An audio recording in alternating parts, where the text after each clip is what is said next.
አምላክ አሜን።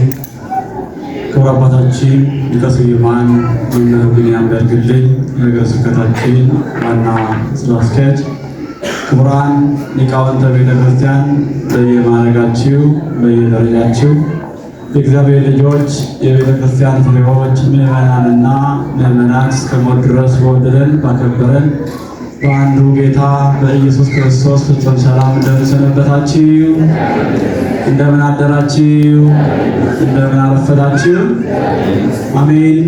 የቅዱሳን አባቶቻችን አምላክ የእኛም አምላክ ጌታ እግዚአብሔር ስለማይነገር ስጦታው ክብርና ምስጋና ለስም አጠራሩ ይሆንልን። ጉባኤውን የሚያሞቀው ስርዓት እግዚአብሔር መንፈስ ቅዱስ በልማድ ሳይሆን በእምነት የምንሰማበትን የልቡናችንን ጆሮ ይክፈትልን። እኔም ቆሜ እንድማር እናንተም ተቀምጣችሁ የእርሱን ድምፅ በጋራ እንድንሰማ ጊዜውን ስለሰጠን ክብር ሁሉ ለሱ ይሆን። እንደ እግዚአብሔር አምላካችን ቅዱስ ፈቃድና ሐሳብ ባለችን ጥቂት ጊዜ የምንማማርበት የትምህርታችን መነሻ ርዕስ አድርገን የምንነሳው ወደማትወደው ይወስድሃል በሚል ኃይለ ቃል መነሻነት ይሆናል። የዮሐንስ ወንጌል ምዕራፍ 21 ቁጥር 18 ላይ የምናገኘው መለኮታዊ ኃይለ ቃል ነው። ፀሐዩ ኢየሱስ ክርስቶስን ያየንባት ሰማይ እናታችን ቅድስት ድንግል ማርያም ስለ ሁላችንም በልጇ ፊት ትቆምልን። ወደማትወደው ይወስድሃል። ይህንን ቃል የተናገረው ጌታችንና መድኃኒታችን ኢየሱስ ክርስቶስ ሞትን በሞቱ ድል ነስቶ ከተነሳ በኋላ ወደ ሰማይ ከማረጉ በፊት ለደቀ መዛሙርቱ በጥብርያዶስ ባህር አጠገብ ከተገለጠላቸው በኋላ እንዲሁም ደቀ መዛሙርቱ ደክሟቸው ቆይተው ምሳ ከበሉ በኋላ ለቅዱስ ጴጥሮስ የተናገረው መለኮታዊ ኃይለ ቃል ነው። በዛ በጥብርያዶስ ባህር አጠገብ ጌታችን መድኃኒታችን ኢየሱስ ክርስቶስ ቅዱስ ጴጥሮስን 3 ጊዜ አንድ አይነት ቃል ተናግሮታል ወይንም ጠይቆታል። የዮና ልጅ ጴጥሮስ ሆይ ከነዚህ ይልቅ ትወደኛለህን ሲል ጠየቀው ይላል። ቅዱስ ጴጥሮስም አሁን ጌታ ሆይ እንደምወድህ አንተ ታውቃለህ ሲል መለሰለት። በፍርሃትና በስጋት ነው። ካንተ አልለይም ካንተ ቀድማለሁ ሲል አስቀድሞ ዶሮ ሳይጮህ 3 ጊዜ ክዶት ነበርና አሁን ጌታ ሲጠይቀው ያ ትዝ እያለው በድንጋጤና በመጨነቅ እንደምወድህ አንተ ታውቃለህ ሲል መለሰለት። አሁንም ጌታችን መድኃኒታችን ኢየሱስ ክርስቶስ ለሁለተኛ ጊዜ ጠየቀው። የዮና ልጅ ጴጥሮስ ሆይ ከነዚህ ይልቅ ትወደኛለህን አለው። አሁን መምህር ጌታ ሆይ እንደምወድህ አንተ ታውቃለህ አለ። አሁንም መልሱ አልተቀየረም፣ ጥያቄውም አልተቀየረም። ለሶስተኛ ጊዜ ጠየቀው ይላል። በዚህ ጊዜ አዘነ ቅዱስ ጴጥሮስ። አሁንም እንዳለፈው ልበድል ይሆን ብሎ እንደቀደመው አሳዝነው ጌታዬን ይሆን ብሎ ለሶስተኛ ጊዜ ስለጠየቀው ልቡ አዘነ። እያዘነም ግን አሁን ጌታ ሆይ እንደምወድህ አንተ ታውቃለህ አለው። በዚህ በሶስቱ ጥያቄዎች ሶስት መመሪያ እየሰጠው ነበረ። ግልገሎቼን አሰማራ አለው የመጀመሪያውን። ሁለተኛውን ደግሞ ጠቦቶቼን ጠብቅ አለው። ሶስተኛውና የመጨረሻውን በጎቼን አሰማራ አለው። እነዚህ ጠቦቶች የተባሉት፣ ግልገሎች የተባሉት፣ በጎች የተባሉት ምዕመናን ናቸው። ልጆቹ ነን፣ ፍጥረቶቹ ነን። እንደየዕድሜ ክልላችን ለሕፃናቱ አሰማራ ተባለ፣ ለሽማግሌዎቹም አሰማራ ተባለ፣ ጠቦቶቹም ግን ጠብቅ ተባለ። ከዚህም በኋላ እንዲህ ሲል ተናገረው። አንተ ጎልማሳ ሳለህ የፈለከውን ታደርጋለህ፣ በራስህ ተነስተህ ትታጠቃለህ፣ ወገብህን ትለብሳለህ። ነገር ግን አለው ሽማግሌ በሆንክ ጊዜ፣ በሸመገልክ ጊዜ እጅህን ትዘረጋለህ። ሌላም ሰው መጥቶ ያስታጥቃል፣ ወደማትፈልገውም ወደማትወደውም ይወስድሃል አለው። ይህ ቃል ለቅዱስ ጴጥሮስ ገብቶታል። ምን አይነት ቃል ነው? ወደማትወደው ይወስድሃል ማለት ትሞታለህ፣ ታንቀላፋለህ እንደ አባቶችህ ማለት ነው። በምን አይነት ሞት እንደሚያከብረው እየነገረው ነው። ቅዱስ ጴጥሮስ ይህንን አውቋል። ወደፊት ሊሆን ያለውን በሕይወቱ የሚገጥመውን ስለ ቅዱስ ጴጥሮስ ጌታ በዛች ቀን ነገረው። ዘወር ሲል ጌታ የወደው የነበረ ደቀ መዝሙር ቅዱስ ዮሐንስን አየው። የራሱን ከሰማ በኋላ እንደገና የእሱን ጌታ ሆይ እሱስ አለው። እሱማ እኔ እስከምመጣ ድረስ ቢቆይ ምን አግዶህ አለው። ቅዱስ ዮሐንስ ሞትን አላየም። ጌታ ግን ይቆያል አለ እንጂ አይሞትም አላለው። አንተ ግን አለው ተከተለኝ። ምን ማለት ነው ተከተለኝ? በሞቴ ምሰለኝ አለው።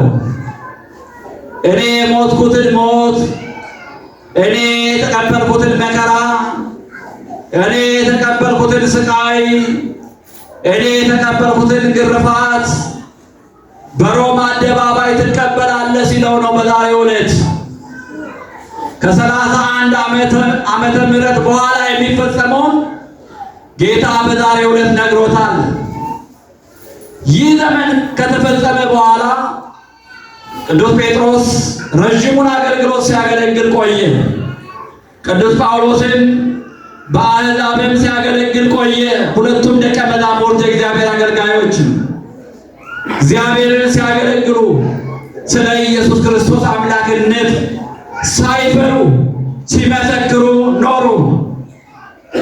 በሮም ክፉ ጨካኝ የሆነ ንጉሥ ተነሳ። በየዘመናቱ ይነሳሉ የክርስቲያኖች አሳዳጆች ነገሥታት። የዚህ ግን የተለየ ጭካኔ ነበር። ኔሮን ቄሳር ክርስቲያኖችን እየሰበሰበ ያቃጥላል፣ መከራ ያደርሳል፣ ያሰቃያል። ለሱ ክርስቲያን መሆን ብቻ ወንጀል ነው። ክርስቲያን መሆን ለሱ ወንጀል ነው። ክርስቲያን የሆነውን እያሳደደ ይገላል፣ ያስገድላል፣ ያቃጥላል፣ ያጠፋል። ክርስቲያኖች ይሰደዱ ጀመረ፣ መከራ ይቀበሉ ጀመር። በሰይፍ የሚያልፉ አለፉ፣ መከራን የሚቀበሉ ተቀበሉ። በዚህ መካከል እነ ቅዱስ ጳውሎስ እና ቅዱስ ጴጥሮስ በዚህ እየተመላለሱ ወንጌልን ይመሰክሩ ያስተምሩ ነበረ። ቅዱስ ጴጥሮስን አንዳንዶች ጠጋ ብለው አንተ የጌታ ደቀ መዝሙር ከዚህ ሰው ፊት ሽሽ አሉት።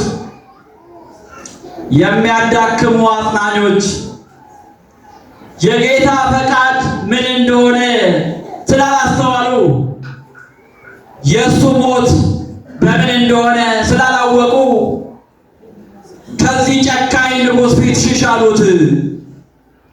የእነሱን ምክር ሰምቶ ከተማዋን ለቆ ሲወጣ ከተማዋ ዳር ላይ ጌታችን መድኃኒታችን ኢየሱስ ክርስቶስ ተገለጠለት። ቅዱስ ጴጥሮስም ድፍት ብሎ ጌታ ሆይ ወዴት ትሄዳለህ አለው።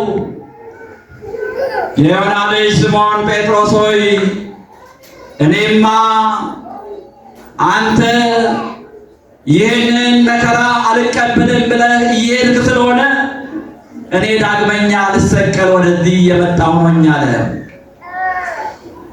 በዚህ ሰዓት ቅዱስ ጴጥሮስ እያለቀሰ በደስታ ለቅሶ በደስታ ተሞልቶ ፍርሃቱ ጠፍቶለት እየመሰከረ በዛ በሮማ አደባባይ መከራን በሚያደርሱበት በቄሳር ወታደሮች መከራውን ሊቀበል መጣ። መከራ ደረሱበት፣ ገረፉት። ቅዱስ ጳውሎስን በሰይፍ ቀሉት። በሰይፍ ሰማዕትነትን በዛሬው ዕለት ተቀበለ ቅዱስ ጳውሎስ። ቅዱስ ጴጥሮስንም ሊገሉት እንደ ጌታ ሊሰቅሉት አዘጋጁት። እኔ እንደዛ እንደ ጌታ አልሰቀልም፣ ለእኔ ይህ ክብር አይገባኝም። እኔ የምሰቀለው እኔ የምሞተው እንደሱ ሳይሆን ቁልቁልና ቁልቁል ስቀሉኝ አለ። እንዳለውም አደረጉለትና በዛሬው ዕለት ቅዱስ ጳውሎስን ቅዱስ ጴጥሮስን አንዱ በሰይፍ አንዱ በስቅላት ሰማዕትነትን የተቀበሉበት ዕለት ነው ዛሬ። ቤተ ክርስቲያን እነዚህን የእግዚአብሔር የጌታችን የመድኃኒታችን የኢየሱስ ክርስቶስን ሙሽሮች ቤተ ክርስቲያን ታስባቸዋለች። ቤተ ክርስቲያን ታከብራቸዋለች። ዘመናቸውን በሙሉ ለእግዚአብሔር የሰጡ የእግዚአብሔር አገልጋዮች፣ ሁሉን ትተው የተከተሉ እስከ ሞት ድረስ የታመኑ አገልጋዮች ስለነበሩ ቤተ ክርስቲያን በሯን ከፍታ አገልግሎቷን እያገለገለች የቅዱሳን የደቀ መዛሙርቱን የሕይወት ታሪክ እየተናገረች ታማኝነታቸውን፣ ጥንካሬያቸውን፣ ጽናታቸውን ለልጆቿ እየተናገረች በዛሬው ዕለት ታከብራለች፣ ታከብርላቸዋለች። የእግዚአብሔር ልጆች የእነዚህ የቅዱሳን አባቶቻችን በረከታቸው ይደርብን። በረከታቸው ረድኤታቸው አይለየን። ቅዱሳን አባቶቻችን ስለ ኢየሱስ ክርስቶስ የመጣውን መከራ በጸጋ የተቀበሉበት ዕለት ነው። ከዚህ ሕይወት የምንማረው ምንድን ነው? ጽናትን እንማራለን፣ ትዕግስትን እንማራለን፣ ለእውነት መቆምን እንማራለን። ደቀ መዛሙርቱን በመንገዳቸው እንመስላቸዋለን። እነሱ ጌታቸውን መስለውታልና እንዲህ ባለ ሞት አክብረውታልና፣ እኛ ግን የኛ ሕይወት የቱ ጋ ነው ብለን ስንመለከት የኛ ሕይወት እጅግ በጣም ባዶ ነው። አይደለም እኛ ሰይፍ የሚቋቋም አንደበትን እንኳን የሚቋቋም አእምሮ የለንም። ተሰደብኩ ብለን መከራ እናደርሳለን፣ ብዙም እንናገራለን። ሰይፍን ግን የታገሱ በጸጋ የተቀበሉ የእግዚአብሔር ደቀ መዛሙርት ቅዱስ ጴጥሮስና ቅዱስ ጳውሎስ እስከ ሞት ድረስ የታመኑ አገልግሎትና አገልጋይ በዚህ መልኩ የተገናኘበትን ሕይወት የምናይበት የእግዚአብሔር ልጆች ትዕግስተኞች ልንሆን ያስፈልጋል። ሆነም ቀረን ማንኛውም ሰው ከሞት የሚቀር የለም። ሞትን ማን ይወደዋል? ጌታ ሲናገር አለ ወደማትወደው ይወስድሃል አለው። ሞት ወዳጅ የለውም። ሞት አክባሪ የለውም። ሞት ፈላጊ የለውም። ወደማንፈልገው ወደማንወደው መወሰዳችን የማይቀር ነው። ነገር ግን ባለ ዘመናችን በሥጋችሁ እግዚአብሔርን አክብሩ ተብሎ ተጽፏል። ባለ ዘመናችን እግዚአብሔርን እናክብር፣ ሁለንተናችን ለእግዚአብሔር እንስጥ፣ ራሳችን ሁለንተናችንን ለእግዚአብሔር ምጽዋት አድርገን እንስጥ። በእኔ ላይ እግዚአብሔር ይክበር እንበል። በእኛ ላይ እግዚአብሔር ይክበር፣ በእኛ ላይ እግዚአብሔር ይንገስ። ሁለንተናችን ለእግዚአብሔር ምርጥ ዕቃ እንዲሆን ቅዱስ ጳውሎስ መጀመሪያ የነበረውን ታሪክ የቀየረው በንስሐ ነው። ቅዱስ ጴጥሮስ ታሪኩን የቀየረው በንስሐ ነው። ትላንትና በነበረው እግዚአብሔር አልከፈለውም። ትላንትና በጎደለበት እግዚአብሔር አልከፈለውም። ዛሬ ባለው ማንነቱ እግዚአብሔር ግን የጽድቅን አክሊል አቀዳጅቷቸዋል። የእግዚአብሔር ልጆች እግዚአብሔር በትላንትናው አይደለም የሚከሰል የሚቀበለን። ዛሬ በገባነው ንስሐ፣ ዛሬ በጠየቅነው ይቅርታ በድያለሁ፣ የቀደመ በደሌን አታስብብኝ፣ ይቅርታ ምሕረትህ ፈጥኖ ይደረግልኝ ባልነው ቁጥር እግዚአብሔር ይቅር ባይ አባት ነው፣ መሐሪ አባት ነው። ከአባትም በላይ አባት ነው፣ ከእናትም በላይ እናት ነው። የሚራራልን ነው። የወለደች አንስታ ትጥላለች። እሱ ግን እንዲህ አይደለም፣ ሰብስቦ የሚይዝ አባት ነው። በተለያየ ስነ ምግባር የወደቅን ከጽድቅ የጎደልን እንኖራለን። ማረኝ ባልንበት ጊዜ ግን እጁን ዘርግቶ ይቀበለናል፣ በይቅርታ ይቀበለናል። የቱንም መሃል አመንዝራ ብንሆን፣ የቱንም መሃል ክፉ ብንሆን፣ በደለኛ ብንሆን በምህረት በይቅርታ በፊቱ በቆመን ጊዜ እግዚአብሔር አባት ነውና ፊቱን አያዞርብንም፣ ይቅር ይለናል። ይቅር የማይል ልብ የለውም። ለምን? ድካማችንን ያውቃልና፣ ማንነታችንን ያውቃልና፣ ደካማነታችንን ያውቃልና።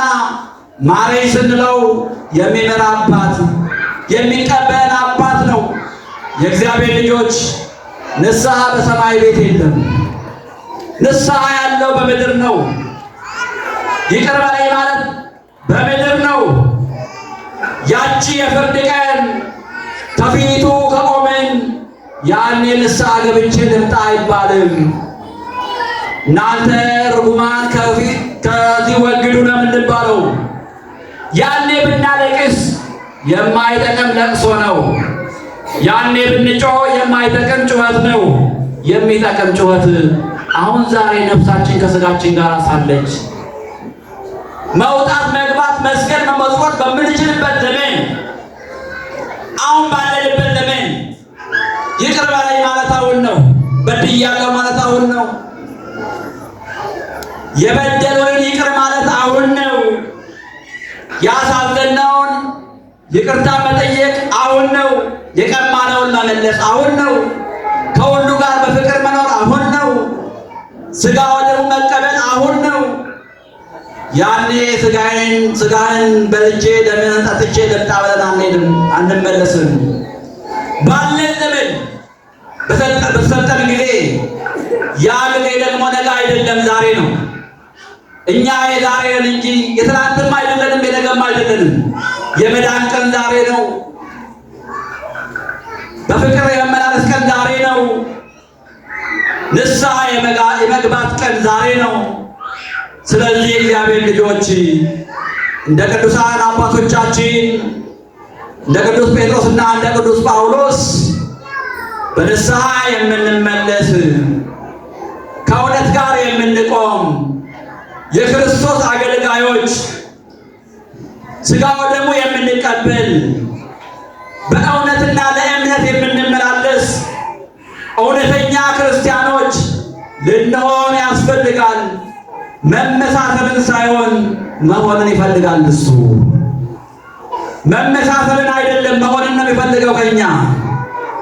በእኛ ሕይወት ውስጥ የክርስትና ፍሬን ይፈልጋል እግዚአብሔር። መድኃኔዓለም ከኛ የሚፈልገው እውነተኛ ክርስቲያኖች፣ እውነተኛ አገልጋዮች፣ እውነተኛ የእግዚአብሔር ልጆች መሆናችን ይፈልጋል። እግዚአብሔር አምላክ በእውነት እንድንመላለስ ሁላችንም ይርዳን። ወደማንወደው መሄዳችን አይቀርም። ወደማንወደው መሄዳችን አይቀርም። ለሞታችን ብለን ብዙ እንዘጋጃለን። ለልጆች የምናስቀምጠውን ሀብት እናከማቻለን። እድር እንገባለን። ለሞት እንዘጋጃለን። ንስሐ ግን አንገባም። ብዙዎቻችን ቤትም ሀገር ያለው ልምምዳችን ይሄ ነው። ለሞቴ ቀን ብለን እድር እንገባለን። ከሞትኩኝ ለልጆቼ ብለን ንብረት እናከማቻለን። ለራሳችን ግን ይዘን የምንሄደው ስንቅ የነፍሳችን ስንቅ የለን።